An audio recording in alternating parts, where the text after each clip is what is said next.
Hi, everybody. Happy Friday. Happy to bring such a group of individuals from different parts of the college together. I wanted to introduce the Medical Colloquia course, which partnered to be able to provide this event to our medical students. The Medical Colloquia course is required for all first and second year medical students in the College of Medicine, which includes the Chicago, Peoria, and Rockford campuses. So over 600 medical students per semester are involved in this course. Medical Colloquia brings M1s and M2 students together on 10 dates over 70 sessions per semester to engage directly with researchers, educators, community members, clinicians, and patients. It provides the college with a platform to explore issues not easily integrated into the content of a medical school curriculum, and also allows us to partner across campus and across our beautiful city to bring timely and pertinent content into medical education. Speaker content varies widely and has included topics such as medical ethics and racism in medicine, student self-care through yoga and meditation, and a favorite among many of our students is also providing firsthand patient experiences. For example, a panel of HIV positive patients or individuals with sickle cell that discuss the disease across the lifespan. So today we're so grateful for our partnership with Women's Leadership and Resource Center and Dr. Bennett. Thank you all for joining us here today.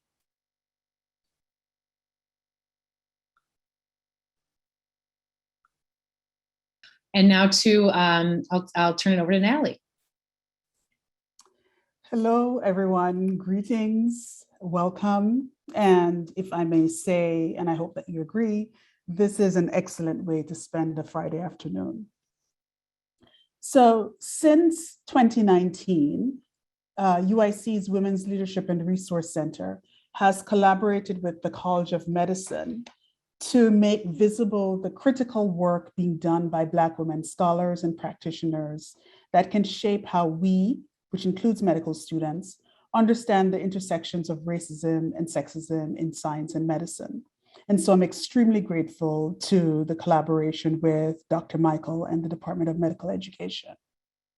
So whether as subjects of medical experimentation or recipients of care, as students, clinicians, scholars, researchers, or activists, Black women are generally under-recognized for their contributions to scientific and medical knowledge. So today's lecture is part of our effort to center their voices, especially in the anti-racism movement in medicine, and to collectively imagine new ways forward.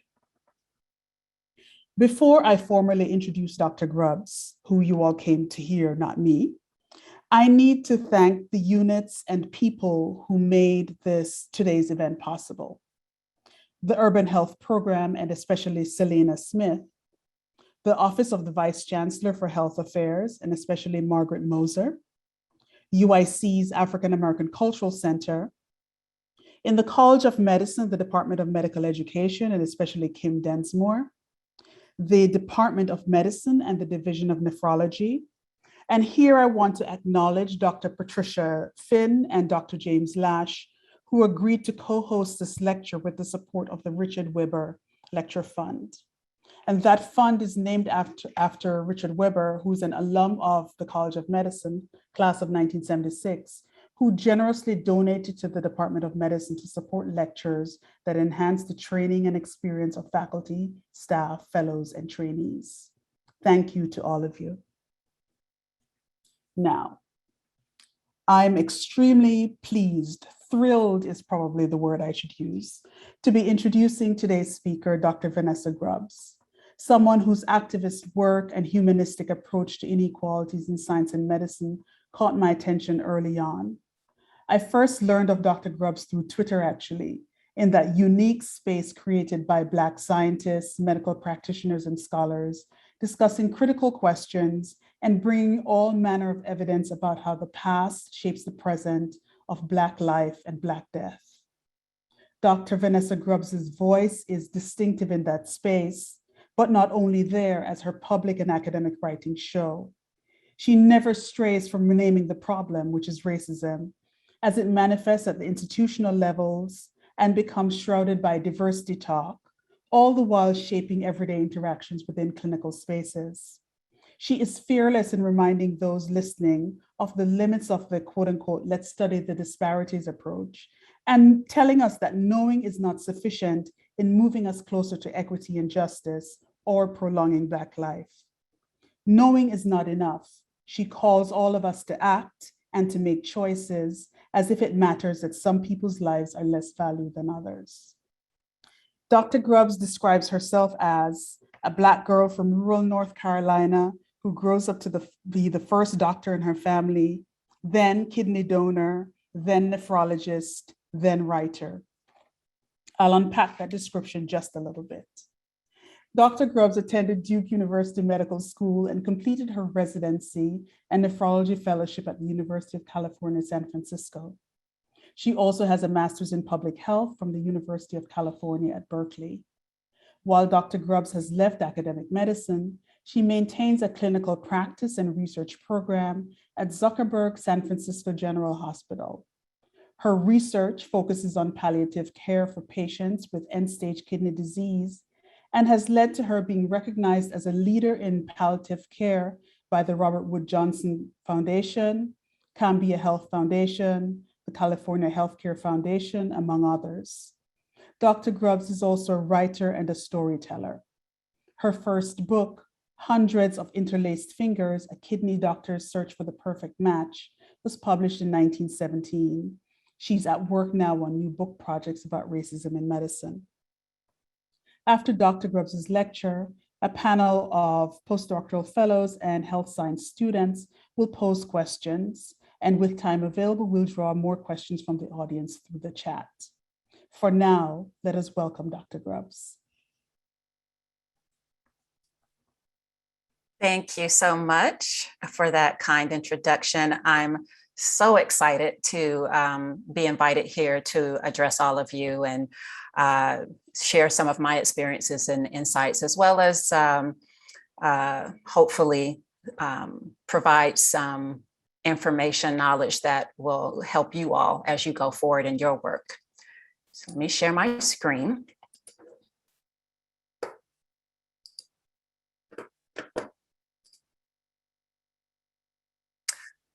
So I was asked to come today and talk about racism in medicine, in particular, why and how I confront it. And I'll just start by giving a basic outline so you can know what's coming for you. I'll talk a little bit about myself and why I write in the first place, give a basic kidney 101 so we know that we're all on the same page, and then get into some of the nitty-gritty about the debate about race correction in nephrology. So, as Dr. Bennett mentioned, I definitely see myself as a small town girl from Spring Lake, North Carolina. It's right here, about an hour 15 southeast of Duke, where I was at for university and medical school. This picture is Main Street, and we lived about 6 miles outside of that. So that to give you some flavor of where I'm from.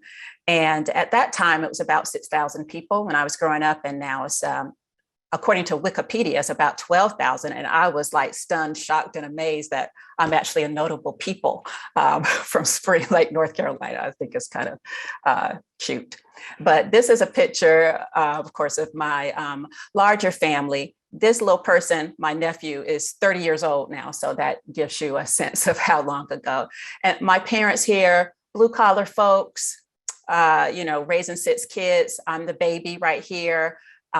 Siblings, this person, and their spouses and children at that time. So one of the things that have to do with coming from a small town in the South is you're not really exposed to, how big the world is and all the various things that are going on. So I have to say that I wasn't really knowledgeable or woke, if you will, to all of the various issues. Of course, I had my various experiences that felt like my own experience, but in terms of the larger issues, it took really me coming out to California and to be exposed to the larger issues. And this is what has compelled me to write. I imagine most of you are familiar with this James Baldwin quote, "To be Black and conscious in America is to be in a constant state of rage." And I definitely feel this because, there's all of the stereotypes of being angry Black woman and all that kind of thing. But my response is, why aren't you angry? I mean, look at all this bullshit going on around us. Like, how can you not be angry? And the fact that you aren't tells me something about where you are in the fight for equality and equity. So it's this rage, if you will, that really pushes me to write in the various formats. This is a perspective piece that was published a year ago, and editorial co-authored with some very motivated junior folks.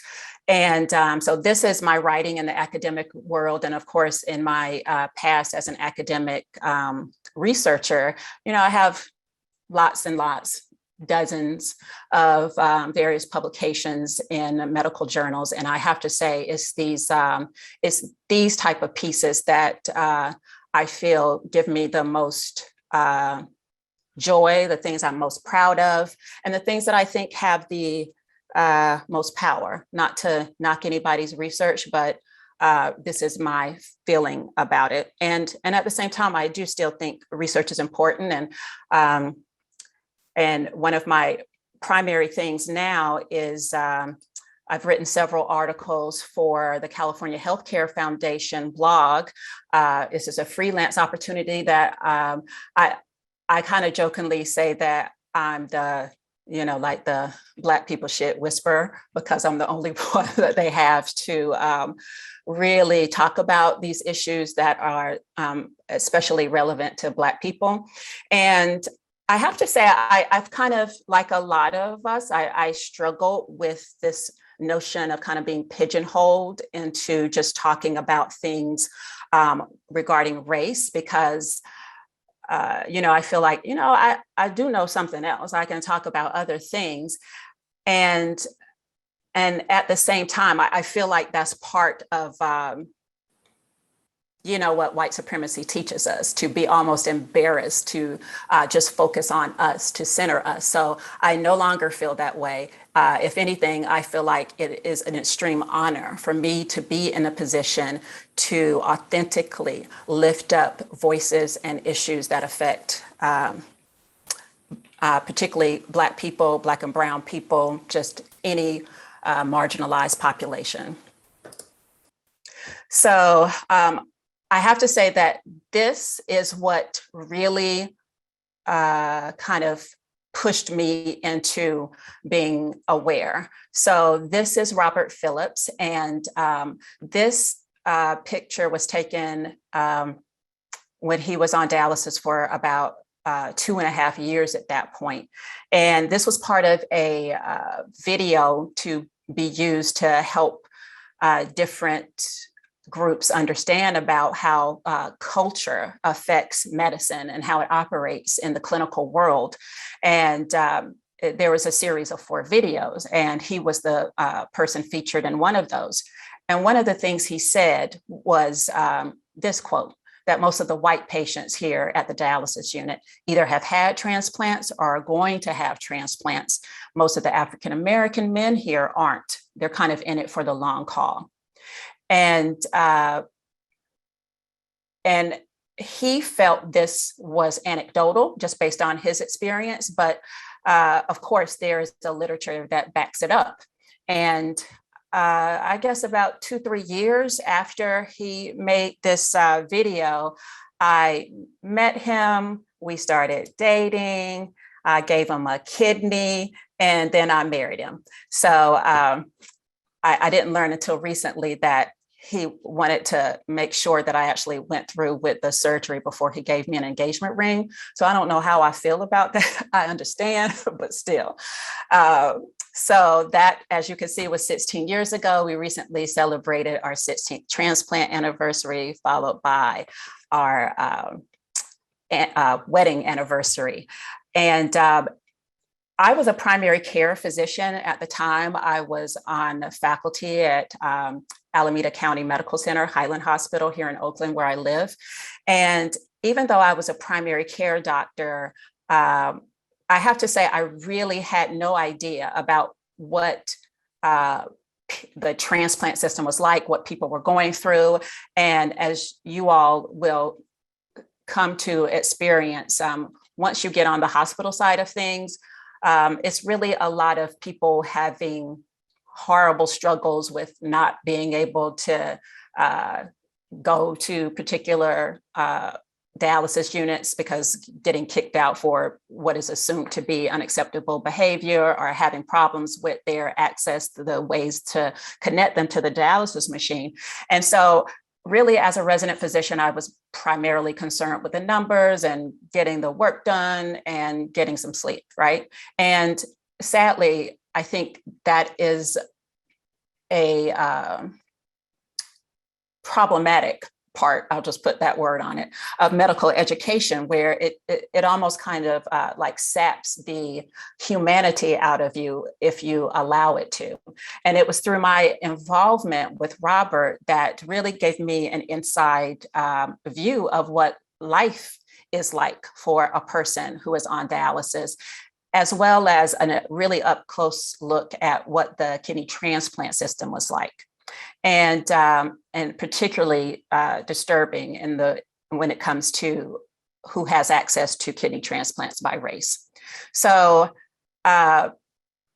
he was asked to write about his experience, and he didn't feel comfortable with it, so he asked me to do it. So really, this was my major intro, being pushed into writing as a means of protest and advocacy. And this was published in Health Affairs in 2007. And this is an example of be careful who you talk to, because they, anybody with a hammer, everything they see is a nail, so to speak. So I was interested, I was doing research at this point, and I was interested in transitioning the research that I was doing to be more about access to kidney transplant. And I went to talk to a nephrologist, really just looking for a project. And he said, oh, well, you should become a nephrologist. It's just one extra tough clinical year, and it'll change your perspective and how people receive your work and, all of that. And I said, okay, I'll do it. And he was right on both fronts. It was a really painful clinical year, but it very much did change the way I came to understand things and how I thought about things. And of course, an entire new world of issues that I was exposed to. I do talk about this in my book, but this article had been accepted but wasn't out. And I think that was probably in my best interest, because of course I don't know it for sure, but I don't think I would have been accepted into my fellowship program if this article was out first, because the people who were very close into that, within that transplant world, got very offended by this piece, took it very personally. My personal story they took personally, even though it had somewhat of a viral expanse in the larger general population. So this is definitely a piece I'm very proud of, but it's a cautionary tale of, you take a risk, you put yourself out there, and you can get yourself into trouble writing and potentially cost yourself a job. I've never been so unfortunate to have my actual life threatened, but I certainly know that has been a ridiculous reality for a lot of our colleagues and friends. What's next? So I get into the Nephrology Fellowship, and I'm pretty sure is the first day, but the fellowship director is giving us information about, just basics. So we are not looking too crazy as the new fellows that others are looking at as experts in all things kidney. And he talked about these equations that we use to estimate glomerular filtration rate. And I'll say a bit more about that in a minute. And I was just kind of stunned because he put up these, if African American or if Black. And, that was in 2007 when I entered fellowship. And, back, in the day when we walked 5 miles backwards through the snow to get to medical school, these equations weren't out yet. So this was my first exposure to this. And the first thing I really thought was, wait a minute, if it's about muscle mass, what if you have like a skinny little Black woman, you're still gonna do the race adjustment. And if you have this bodybuilder, you're still gonna just go by, they're not Black. So it just didn't sit right with me. And I posed that question at the time. And the fellowship director said, that's a really interesting thought. Okay, now going on. So that was pretty much the end of it for him, but definitely not for me, because this is something that I never have let go of. And it's something that I've talked about throughout my clinical practice, whether it be one-on-one or in particular in my writing.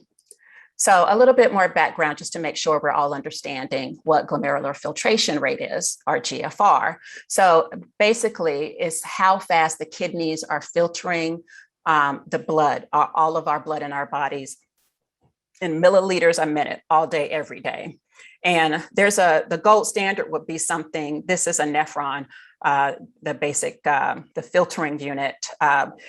What would be perfect is something that, oh my goodness, is that is freely filtered through here, is not reabsorbed, and is not metabolized. And we do have a gold standard for that, and particularly like iothylamate is one that we've used a lot. But these things are expensive, really hard to do, invasive. You need, an IV, and I assume a catheter to hourly collect blood and urine, and it's like a full day's thing. So this is not something that is feasible in the day-to-day world. So researchers looked into a way that we could come up with a surrogate marker for estimating kidney function. And that marker initially was creatinine.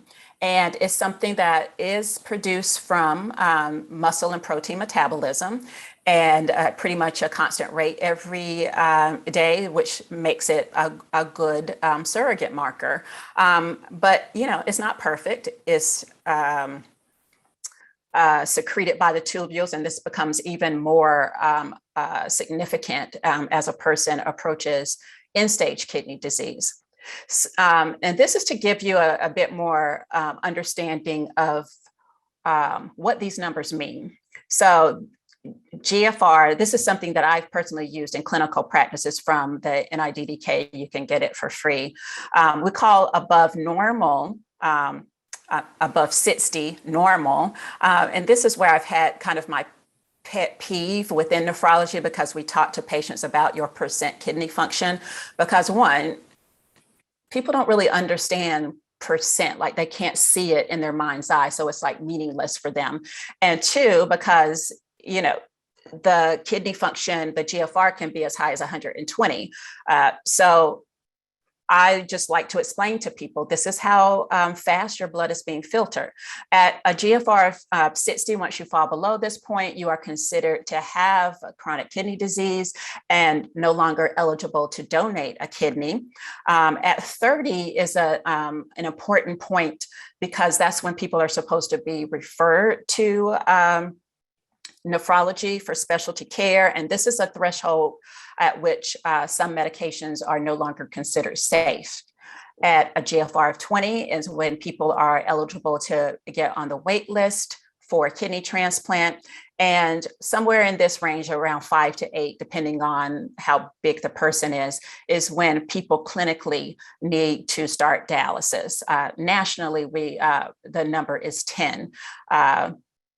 Don't get me started on that one, but I would say that at least part of that is because nephrologists get paid more money when people are on dialysis. But, I can be a little cynical.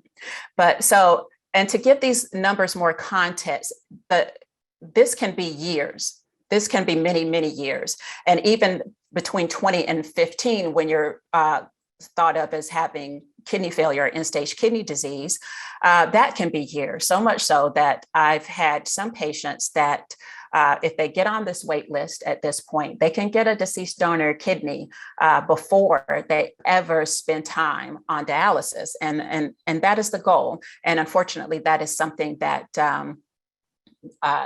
doesn't happen equitably. So to give you some more big picture about what we're talking about here, there's roughly 26 million adults in this country that have chronic kidney disease. About 500,000 have end-stage kidney disease.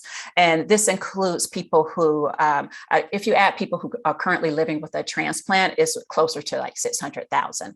And the green here gives you a sense of what the life expectancy is. So once you have end-stage kidney disease, you can either start dialysis, you can decide to forego dialysis, or you can get a transplant.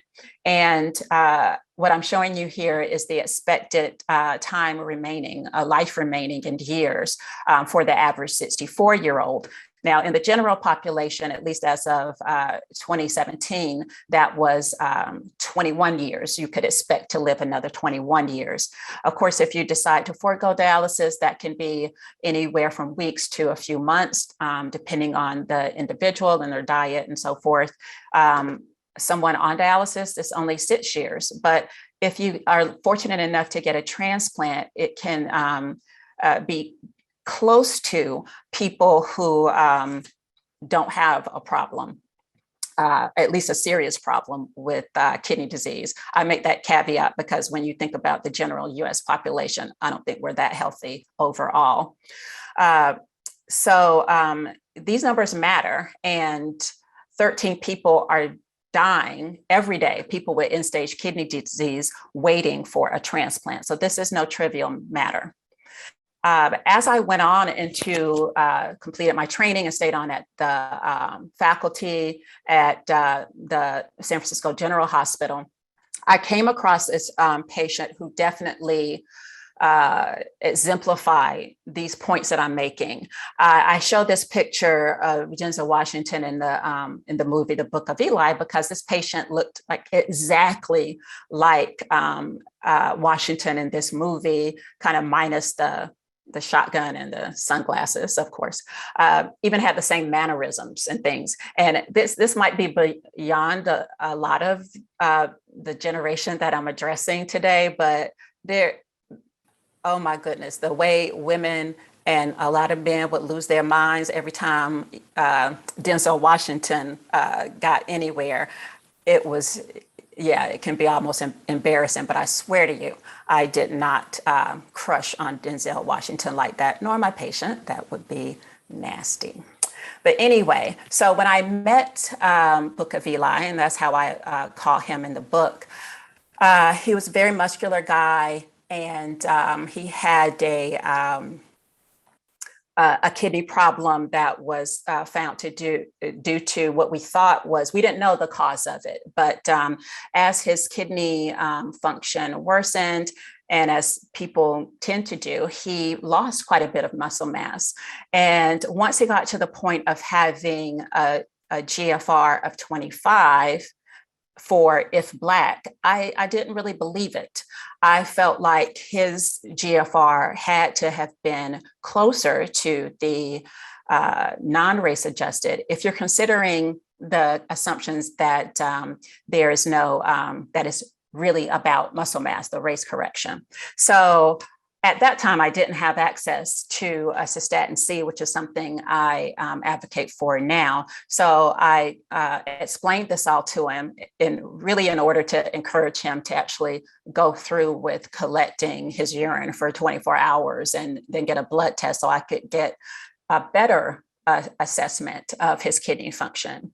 And as you might imagine, people just don't like to collect their pee for a day and then store it in the refrigerator, buy their milk and juice and things. So it's a little bit to talk people into, and a lot of times people don't do it right. So it's important to make sure that they do a full collection, not too little, not too much. So kind of just going back a bit. So I did that with Book of Eli, and lo and behold, this measure of his kidney function through the 24-hour urine collection was more in line with the not race adjusted. So I'll show more later, but at 20, for the equation that has until the last year or so been mostly used, it says that kidney function for Black people is about 20% higher. So at a GFR of 20, a Black person's GFR would be 24. So I was able to get Book of Eli listed with that better estimation of his kidney function. Had I not done that and thought about that, it would have been another year for him to reach that point on his own. And really, he had pretty rapid progression. For most people, it's a lot longer. There was a recent study published in JAMA Network Open in 2021, which is the best study I've seen that has been able to document what we all see clinically and what we all believe to be true. Basically, they did a study among a longitudinal cohort of patients with kidney disease, and they looked at what the kidney function would be compared to the gold standard, and with versus without race, what was on average 5 milliliters a minute difference. And they also found for people who were with the race correction, it took them almost another 2 years on average to get down to the without race correction. And I'm hoping I'm saying that clearly enough so you really understand what this means. And 2 years may not seem like a big deal to a lot of people, but if that's what you think, you're definitely not someone who has seen what people who go through dialysis on a day-to-day are like, what life is like for them. Because if that was the case, you wouldn't think any delay was acceptable. So all of this led me to my book. I was fortunate enough to be invited to give a TEDx San Francisco talk, and in which I shared the story of Book of Eli. And I also specifically about this race-based correction published this perspective piece. But this last thing was not until after I came across these wonderful people. So I want to give major shout outs here because, I was sitting in my little corner writing when this young lady here, Dr. Hahn from the UCSF Family Medicine Program, emailed me and said, there's some students who are really fired up about they've learned about this problem and they want to know what we can do about it. And we are wanting to have an action to get the lab to stop reporting the GFR as if Black or not. And she asked me if I was willing to join their team, along with Dr. Richmond here, who's now at Stanford, and Dr. Morris, who is in family practice in Boston, I want to say. But I jumped at it. I'm like, of course, yes, I would love to help you. And sadly, there at that time, there weren't very many nephrologists that were really on board with making this type of change. And, maybe we can talk about some of the reasons later. But, during the same time, these students in the joint medical program for UCSF and UC Berkeley had organized to create this Institute for Healing and Justice in Medicine. So Noor Chadha, Maddie Kane, Bernie Lim, these are three of the founding people. And but they are just part of the group of medical students who have really activated a national conversation about this. So many props to the medical students for taking action and forcing this conversation. So switching gears a bit to why we are so against this race correction. Besides just at face value, it doesn't sound right, but the evidence is very much biased. So this initial equation, the one that most labs still use, there is a shift happening because of this conversation.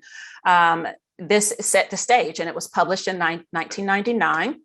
Oh, I should say, I'm sure everyone realized it, but this book came out in 2017. I'm not that old. I'm old, but I'm not that old. As 1917. I'm just teasing with you, Dr. Bennett.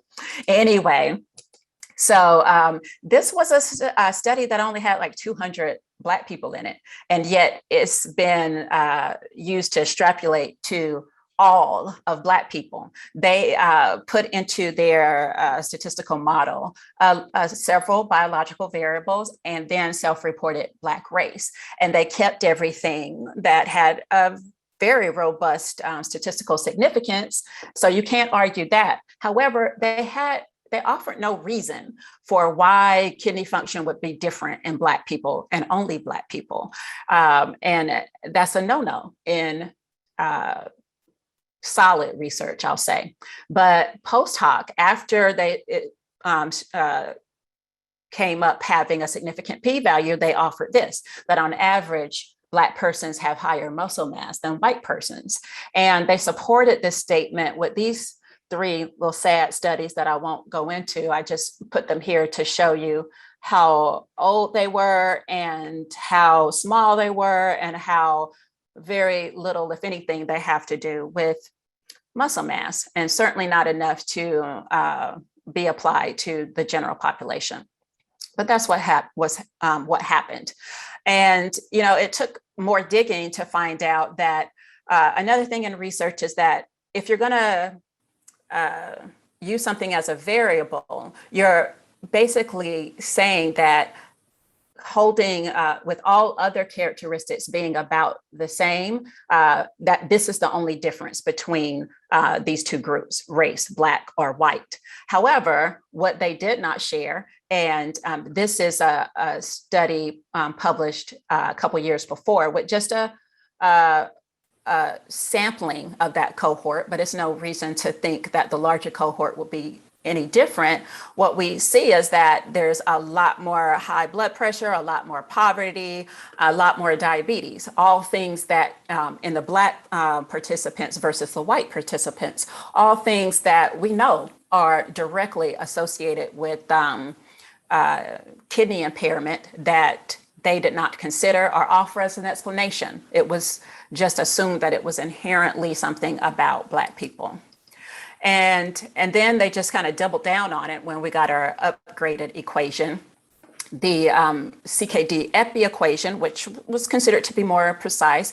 It was much, much larger, included participants from 10 studies, had a smattering of diversity with 5% Hispanic and Asian people, But my issue is that they made this decision to set up the equation with Black versus other.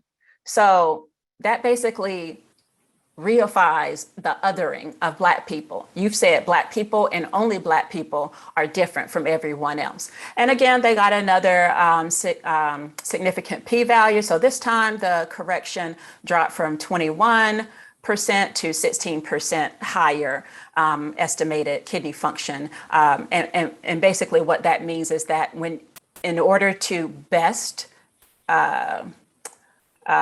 predict or be the same as the gold standard, you had to multiply by this 1.16 for Black people for the estimate to be closer to the gold standard. And this came out in 2009. And, some of the obvious things I've asked, and, people did this with Bidil, the drug that was the heart failure drug that was marketed just for Black people, like how Black exactly is if African American. And I like to make the point that all of these women are Black. They all identify as Black, but these two women are biracial. So in the US, they're Black, but in the UK, they would be considered not Black. And it's like, what kind of sense does that make, particularly in nephrology? And I've made this point in my editorial. You have this specialty. I mean, I can say it because I am one, but I think doctors in general are nerds, but nephrology has to be the geekiest of the bunch. I mean, we have an equation for everything. I mean, people get really titillated over some math. It's almost disturbing, but anyway, there's an equation for pretty much everything out to 2, 3, 4 decimal places. But when it comes down to estimating something as important as kidney function, we're just like, oh no, if you think you Black, then you Black. And we're going to make this adjustment that's going to weigh heavily into clinical decisions. And carrying this out a little further, I mean, it says, if African American. So not every Black person is American. And so I bring out this picture of another group of gorgeous Black women who are not American. And we also have data, I list out the sources here, where they've done this comparison of race correction in these African nations, and it doesn't work. It doesn't hold there. So even the people who came up with the equations have said, well, maybe it's a different, have something to do with diet, without acknowledging that maybe it has something to do with diet in the US, or maybe it had something to do with all that excess diabetes and high blood pressure and poverty among the Black participants in the US. But instead, the critics of people who want to keep race correction in, at least in the beginning, this was the counter argument that they offered. This is a little bit into the weeds. And so in the interest of time, I'm going to just kind of summarize what I'm showing here, that they said that how you identify your race is correlated with ancestry. But, it's kind of like, this is the source they used, where people are sorted into arrays that are designed for people from that race. So it's like, of course you're going to find a correlation. Like, why would you not?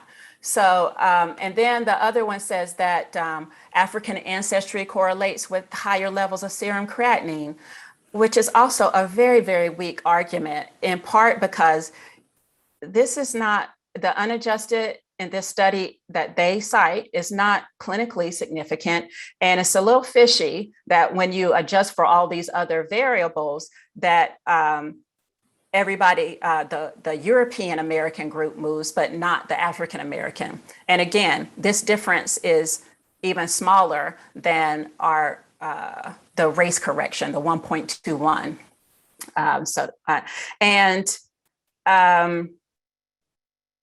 But what I have also questioned is that they haven't really given much thought to the harms that can be caused by continuing the race correction, or all the harm that has been caused because of the race correction. Instead, they go even further to basically spit out again data that was published in '99. I mean, you got to give it to them. This is a very pretty figure showing how horribly wrong you're doing to tell Black people their kidney function without adjusting for their race. Like, this is so wrong. And they make a point in response to one of my colleagues, Iniana, who's now at Penn, who co-authored one of the first pieces to really call into question, like, what are we doing here? And in that piece, she suggested that they consider other things instead of race, like height and weight. And in this new article, the researcher said, you know, when you put in height and weight without the rest correction, it just makes it worse. And, you know, okay, I'm trying to decide if I'm going to say this like I want to say it. I think I will. So there's a saying in the Black community that goes like, I guess we look like Boo Boo the Fool, because of course it's going to make it look worse. And this is what we do in general. We feed people a little bit of information and know that they're not going to question it if it resonates with them. And they're probably not going to take the time to look it up. But if you do look it up, in the original paper, they state this. However, because equations from the MDRD study predict GFR adjusted for body surface area, neither height nor weight was an independent predictor of adjusted GFR. So that's what this 1.73 meter square thing means. This is what they adjusted for, to basically say that all the bodies are, to make them roughly the same size. There's a whole set of things I could talk about that, but we don't have time for all that today. And then there's all these dramatics about all these awful unintended consequences if we actually stop correcting for race. And, you know, we're the people who are fighting to stop this. We're like, the evidence is flawed and racist. We need to stop it. And they're like, but there's all these unintended consequences. And then we're like, but that is only if that presumes that race correction is valid, and it's not. And then all they can say, but the evidence. So this has been very frustrating, to say the least, particularly because I think maybe we were being naive, but when we started this fight a couple years ago, at least on the national level, because I've been talking about this since 2007, we thought this would be easy, low-hanging fruit, because we already have a better replacement in cystatin C. And, you know, one of the critics has argued, we can't just all willy-nilly change, you know, these equations to the latest, greatest thing. But, you know, there's like 20 years of literature showing us that cystatin C is better and more precise than creatinine. And they've developed an equation. Now, I have this line here because they did, bless their hearts, they tried to put race into the equation without offering any reasoning for why something that's produced at a constant rate by all nucleated cells might be different in Black people and just Black people. We're going to leave that aside. But thankfully, the p-value was not significant, so race is not in the equation for cystatin C. However, some legitimate pushback is that it currently is still quite expensive. It hasn't been standardized in the US, and it is not easily accessible. It's a send out for most places, and so it can be a week from sending out the sample to getting the result back, which of course is not reasonable in like a acute clinical setting. However, these are all things that we can overcome. These are all things we went through with creatinine. So for people to use this as an excuse, to me, is just like, it's just an excuse. Just say you don't want to do it and give the real reasons why. So this is what I've talked about, what needs to happen now. And thankfully, over the last couple of years, it is starting to happen slowly but surely. I don't know what the count is now, but I think there's it's into the dozens about medical institutions who've made this change, where they're starting to process, oh my goodness, process to standardize and convert to cystatin C in their own institutions. And then in the meantime, report a single not race corrected value for GFR using the updated equation, with actually giving people some guidance on how to interpret it. So that was my thing in the beginning. People said, well, you know, we expect clinicians to think for themselves and have to apply this information. But how would they know this? How would they know this if all we tell people is if they're Black or not is the only thing you need to consider? That is something that a lot of trainees within nephrology don't really know. I didn't know until I really dug down into this. And it's definitely not something that was taught. And the guidance would be letting people know what things actually can affect the GFR. And it's not race. It can be the actual GFR can be higher than the estimate if they're really muscular, they're eating a lot of cooked meat protein, certain medications. It can be the true GFR can be lower if they're frail or have had amputations.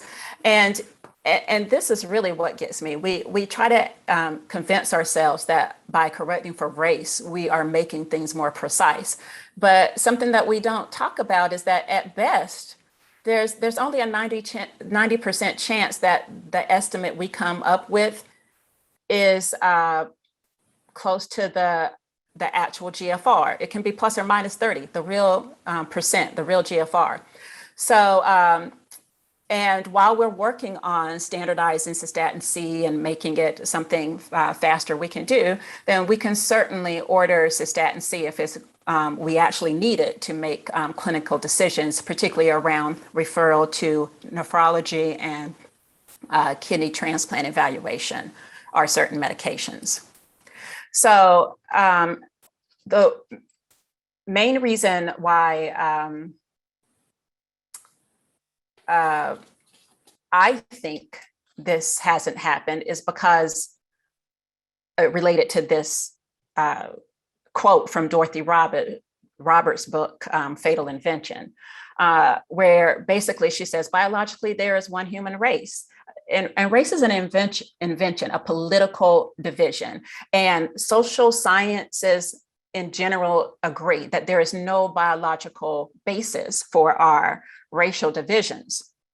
But biomedical scientists do not. And, honestly, I think there's a little bit of a God complex among in medicine, where there's a tendency for us to turn our nose up at anyone who is not an MD. I've certainly witnessed lots of disrespect in my time to people who are PhDs.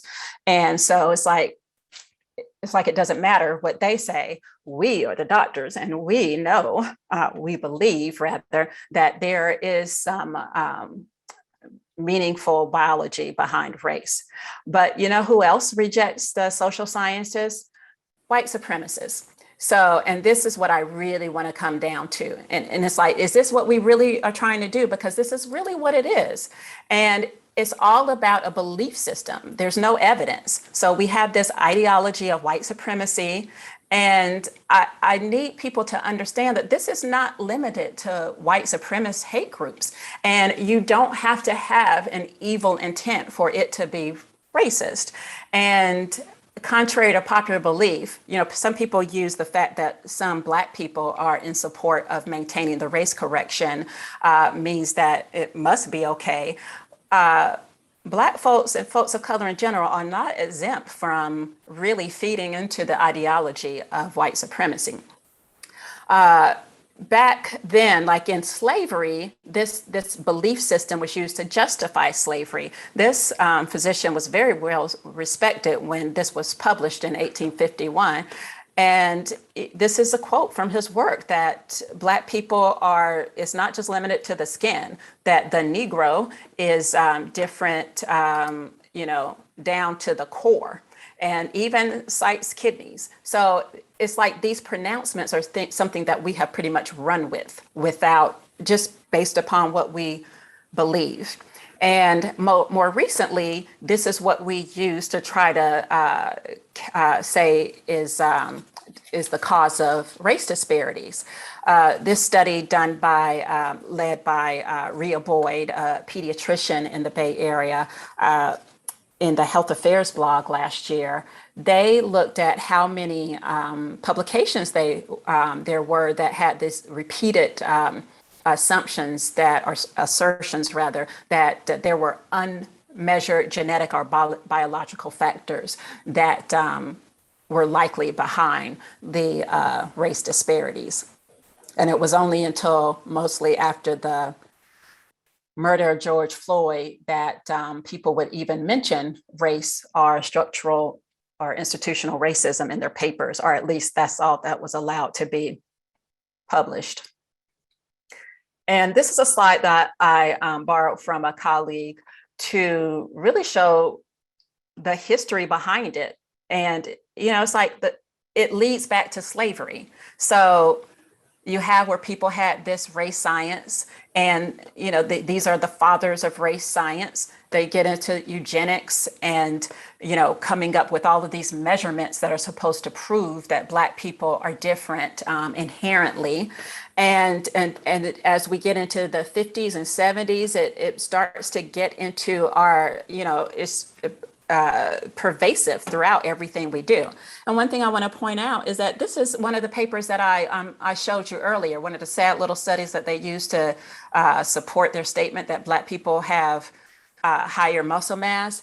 And look at the kind of things that they've written here, that these things are different between races, that they as well as long recognized and corroborate the views.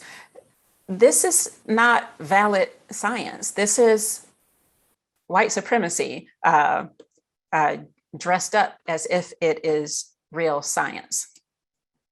So, and then finally, I want to make this point that all of this is really to maintain the status quo. When once we started this national conversation, primarily led by medical students, the decision to remove race was, we had to assemble this whole task force that included people from the American Society of Nephrology and National Kidney Foundation, our two largest kidney associations in the country, and really the American Society of Nephrology in the world.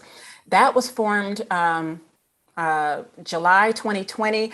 It urged the institutions to make no changes while they did their investigation. They released a report almost a year later and agreed that, we probably shouldn't be doing race correction.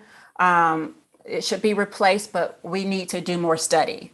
This "we need to do more study" is just, code for this is going to allow us to continue what we're doing for even longer. And how I further know this is that they called for more data from diverse populations. And I think we all know when we say diverse in this country, we're primarily talking about racial diversity.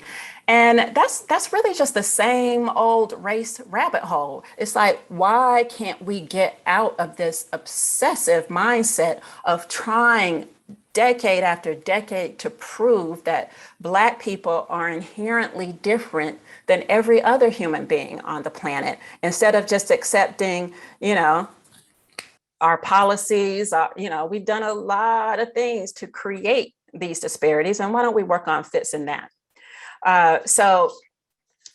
And they're never talking about why not look at diversity around things that really could affect GFR, like how much diabetes, who has diabetes, and how well controlled it is, the high blood pressure. These are things that I think would be much more important in determining how these things affect kidney function. Oh, and one of the things I'll just add that some of the argument has been, why do we need to bother, going through all of this? It's not like it's going to solve race disparities to make this little change of dropping race correction. And it's like, one, because it's the right thing to do. And two, nobody said it was going to, eliminate race disparities. This is just the very tip of the iceberg. And I want to share with you what was the decision-making process to consider race in the first place. You guessed it, there was nothing that has been published that anybody is aware of. It was just a few people in a room deciding that, okay, yeah, of course, Black people are different. So I want to leave you with this quote from Toni Morrison, the late, great Toni Morrison, who shares this wisdom about that this is what racism does. It's about distracting us, keeping us from our work. It keeps us explaining over and over again our reason for being.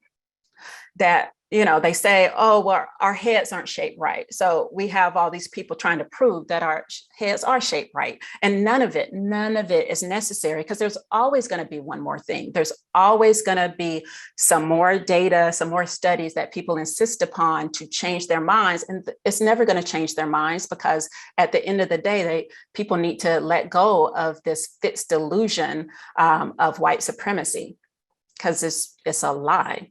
So I'll stop there, and I think we're going to have some more conversation and Q&A.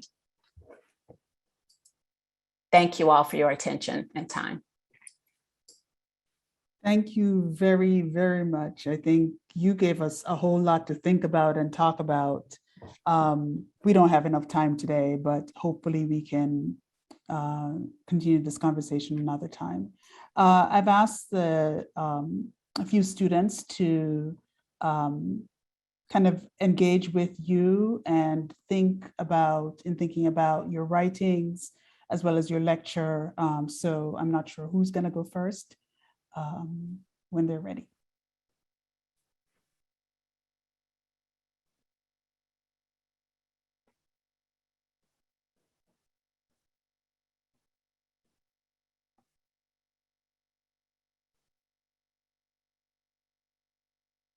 Hello. Okay, hi. Thank you, Yeah. Celestine. Yeah, this is Celestine. I'm a postdoc at UIC, and I do research on CKD. Great presentation. I have one question. What are your thoughts about race-specific eGFR equations? I think they're bullshit. That shouldn't be. Like, why? Why would we do that? I mean, I need to go back. I didn't make that clear. That's exactly what I think, that they should not exist, never should have existed, and we need to get rid of them as soon as possible. Okay. Anything else? Were you thinking, Celestine, were you thinking that there's an argument for it? Capture diversity within communities? So you're wondering if I think there is any validity to it? Okay, so what I think is that when you put something as ill-defined and made up as race into an equation that is supposed to allow some kind of biological precision, you are trying to insert it as a biologically relevant factor. Now, of course, race is extremely pertinent to what happens in our healthcare, in our country in general. And no one is saying that we need race blind or colorless healthcare. What we're saying, at least what I'm saying, is that we need to be race conscious. Instead of insisting upon there's a Black gene, or that certain diseases are only in Black people, what we ought to be doing is thinking about how the policies and societal restrictions that we've placed upon different groups of people because of their skin color or their race those are the things that we need to be thinking about. These are the things that have affected who can vote, when they could vote, where people get to live, what kind of schools they get to have, what the highways, freeways that are built right beside their house, the sewage systems, all of these things, the decisions are made based upon race, and they have nothing to do with people's genes. So it's hard to get people to talk about the structural racism that is contributing to the health outcome differences. And it's a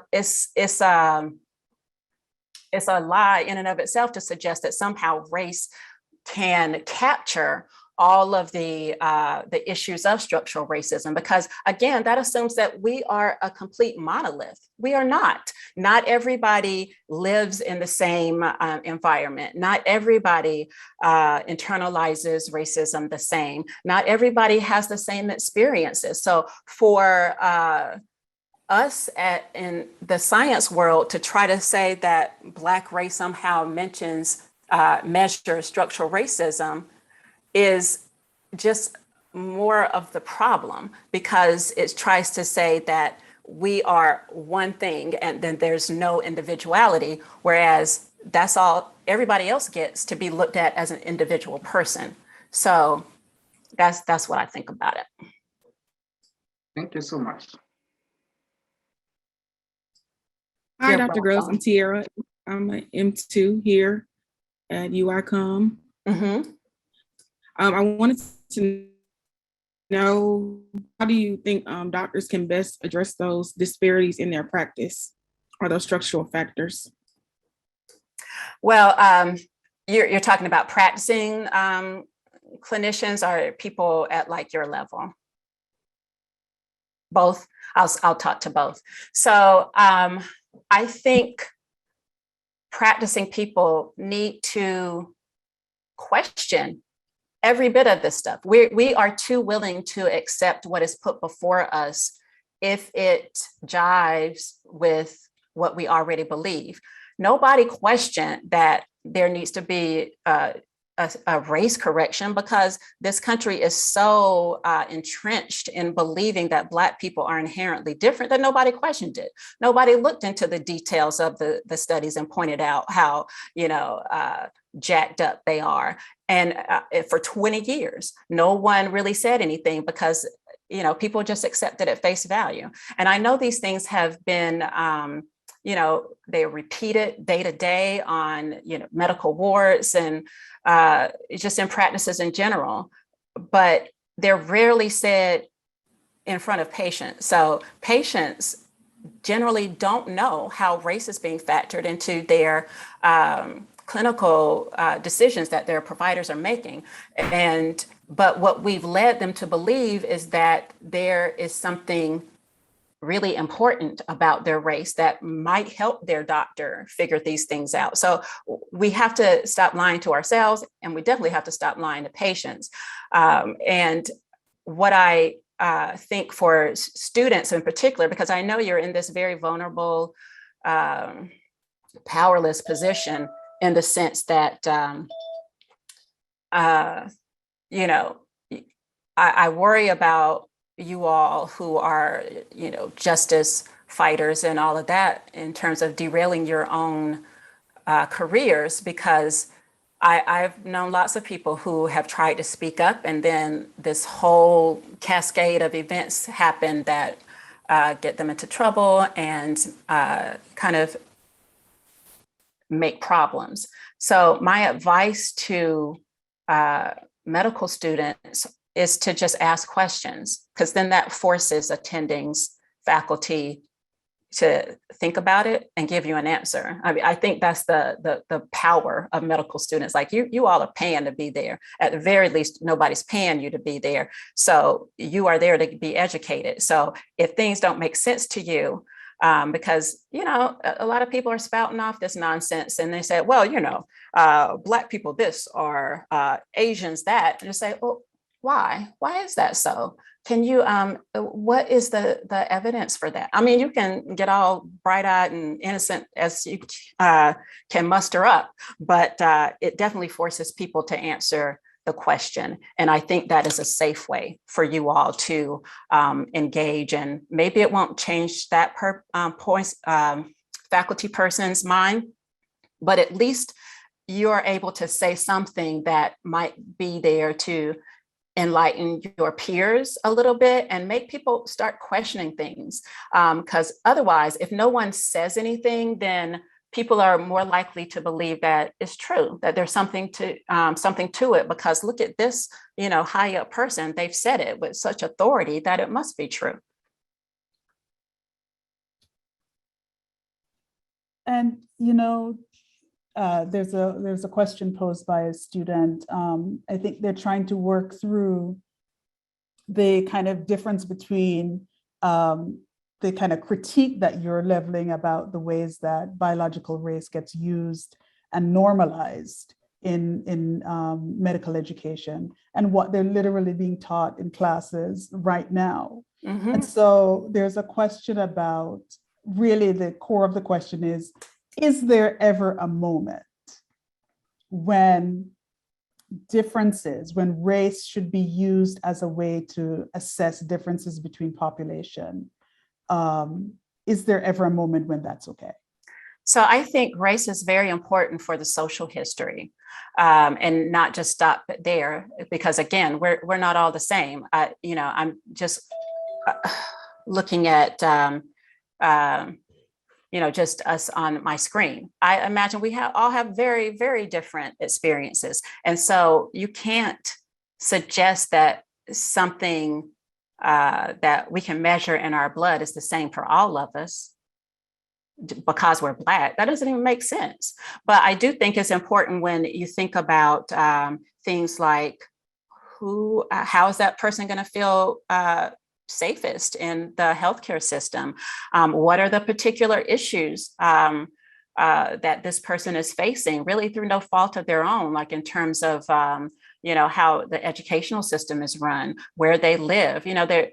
I'm sure many of you are aware too that there's a race correction for spirometry for lung function, where they basically say that Black people have 20% smaller lungs than everybody else. That makes no sense. I mean, lung size has more to do with a person's, height and kind of torso measurements. These are things we can do, but we get lazy and want to do these shortcuts that we trick ourselves into believing help us be better.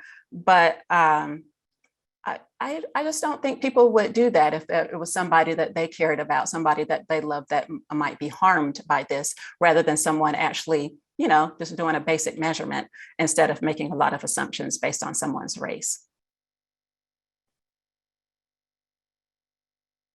I would like to jump in and ask a question, just because that question that was mentioned was from me. And I guess part of what I mentioned was, it's the issue more so that the science is bad behind all the studies you've shown us, and I think it certainly was, or to the extent that if that science was redone in a way that was valid and was, reciprocated, or I forget what word I'm looking for, but if the science was good and it came to, let's say, a similar conclusion, is the idea that now we're generalizing a population also an issue? Because, what I mentioned of what we're talking about is, certain genetic disorders having different rates of incidences, but, depending on your ancestry, or the idea that your microbiome can be traced back to your ancestry. So there are some of these differences that would have to be approached with greater care.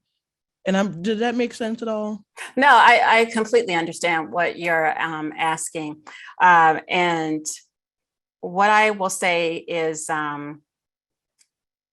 when I've given this talk before, I've had a couple of slides that I put in, because it's hard for us, and that's the thing I think that we need to sit with, like really examine, like, why is it so hard for us to let go of race as a biologically meaningful marker? Like, why? But people always say, well, but sickle cell, but Tay-Sachs, as if those specific cases are the reasons that we need to keep race in.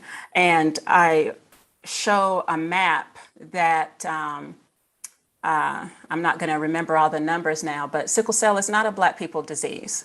It's about geography. It's about where malaria is endemic. And the mutation grew out of trying to help protect people from dying of malaria. Sadly, if you get 2 copies of the mutation, then you get sickle cell. And people have done studies basically trying to make that assumption and that was part of the editorial, the title that I put up earlier about APOL1. That's another one. It's geography. The thought is that it's associated with sleeping sickness. And we found that if you have 2 copies of a mutation, you're at much, much higher risk than someone who has just 1 copy or 0 copies. And by much, much higher risk, I mean the general population, there's I want to say like a 2% chance of getting end-stage kidney disease over your lifetime. For people who have 1 copy, I wish I had the slide in front of me because I'm not going to get the number exactly right.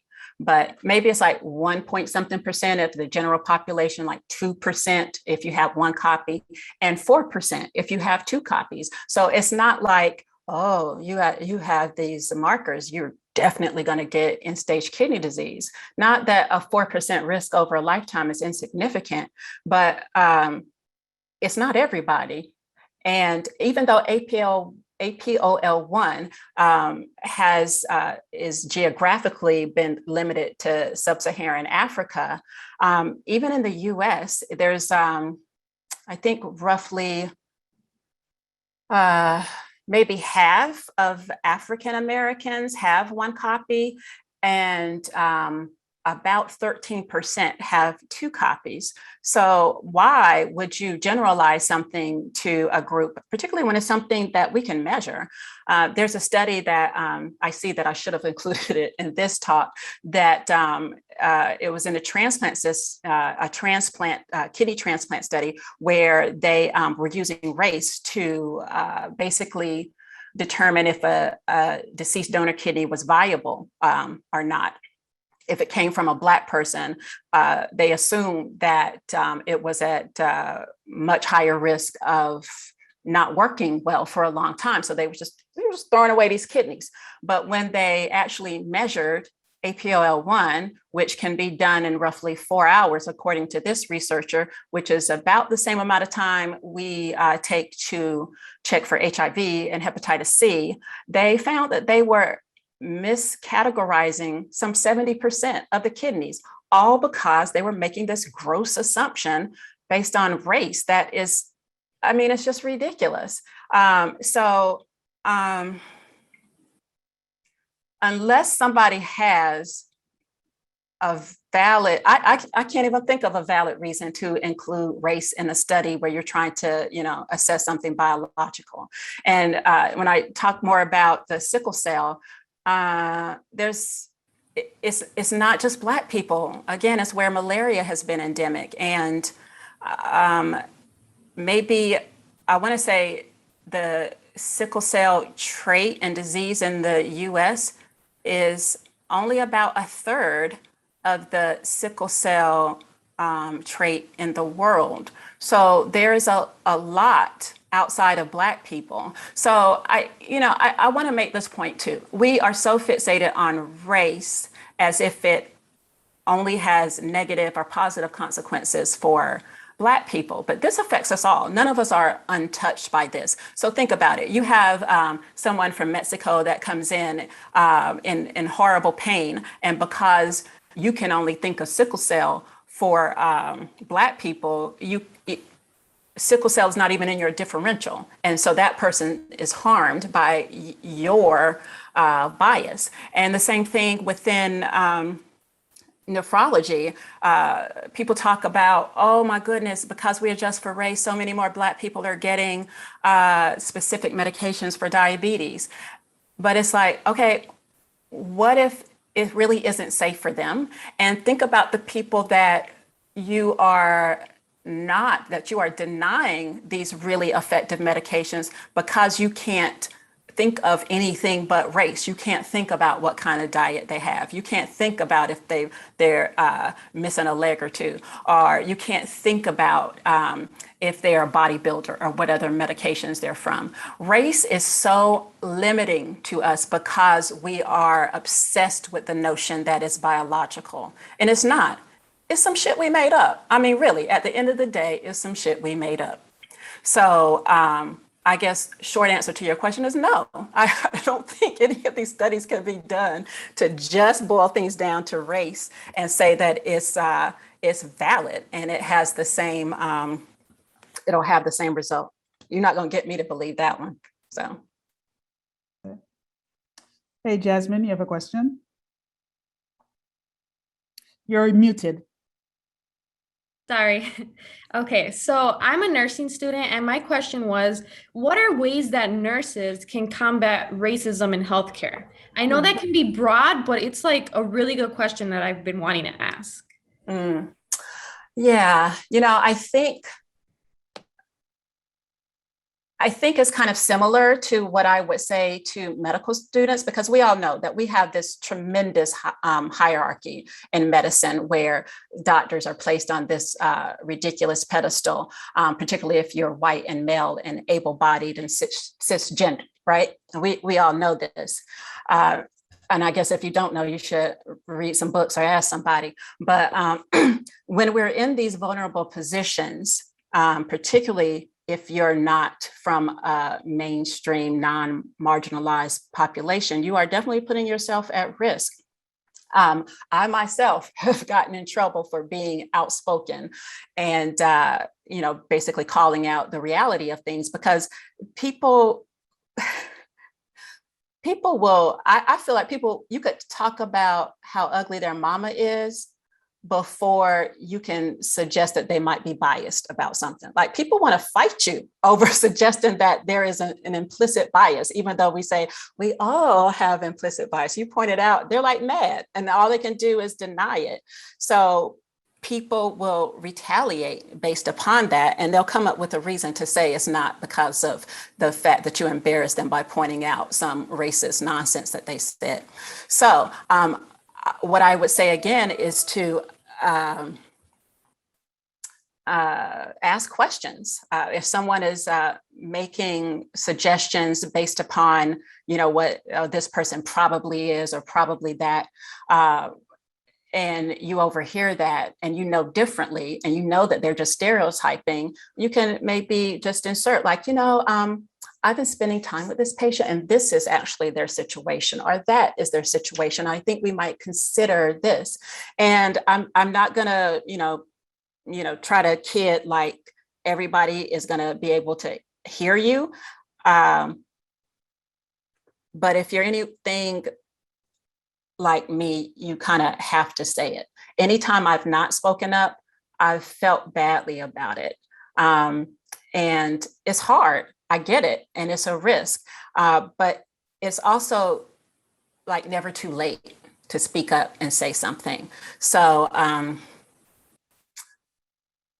yeah. I struggle with answering your question because I don't know that I'm the best source, because I tend to be the one that says things too boldly, too bluntly, for people to, you know, I'm always intimidating. I'm always the angry one. So it's like, I mean, that sounds like their problem. Honestly, that's a personal problem if my presence is intimidating to you. But, you know, it's a reality that blows back negatively on me frequently. So it is a tough one, but I feel like at some point we just have to speak up. And I think it would be so much easier if we all did it together. You know, it's like they can pick us off one at a time, but if we stand as a group, then yeah, a couple of us going to get hurt. But as a group, we're moving forward. And that, to me, is what the beautiful thing is of this student-led fight against race-based medicine. I mean, this generation of students, much respect, mad respect, because we would not be having these conversations, not on this level. And it's not just nationally, it's like drifted into other parts of the world. That is power. And, you know, in the work that I'm doing now, I'm working on a series where I'm trying to get stories from people who have felt like race has factored into their training. I'm focusing on medical students and physicians, so reach out to me if you feel like you have a story to share. But I'm struggling to get stories because people are afraid. They're afraid to have the retaliation of speaking out. And I completely understand this. And, you know, the journalism world, they don't like anonymity. They want people to, because, you know, there's a risk that you're making things up. But so this piece that I'm working on now, I've had to convince them that I need to be able to protect people. I'm not going to get anybody to talk to me because they're afraid of what's going to happen, because they've seen it. It's not something that people are imagining. This is all very real. And I think that says a lot, that people are so afraid that they can't even speak up. But the bad thing about it is that it makes the mainstream feel like there's not a problem. They think, oh, well, you know, the Black people, the brown people didn't say nothing, it must be okay. And, you know, I mean, I get it, but at the same time, we can't keep allowing all of this nonsense to go unchecked. But for your safety concern, because we need you to be a nurse or a PhD or nurse or whatever your goal is, we need you to get there. So it's not, we don't need you to, you know, like, you know, set fires and, you know, throw grenades when you're in school. We need you to get through it. And so I always think that just asking questions and offering information is something that is hard for the higher ups to ignore. Got it. Thank you so much. You're welcome. Yeah, and thank you for that response that I think opens up, I think, other conversations that I think students are wanting to have. In the spring, we did invite a number of the student activists from around the country to come and talk to the M1s and M2s about what that activism has actually meant for them in terms of their everyday lives, in terms of how they're being perceived by others in their fields, but also the opportunities and the possibilities that have been created through activist work. So finding whatever that balance is, I think, is something that that's always necessary to talk about. We are out of time. We've had some amazing questions. Several of them have been answered along the way, but there are a few others that on our next round, perhaps, we can have a conversation about them.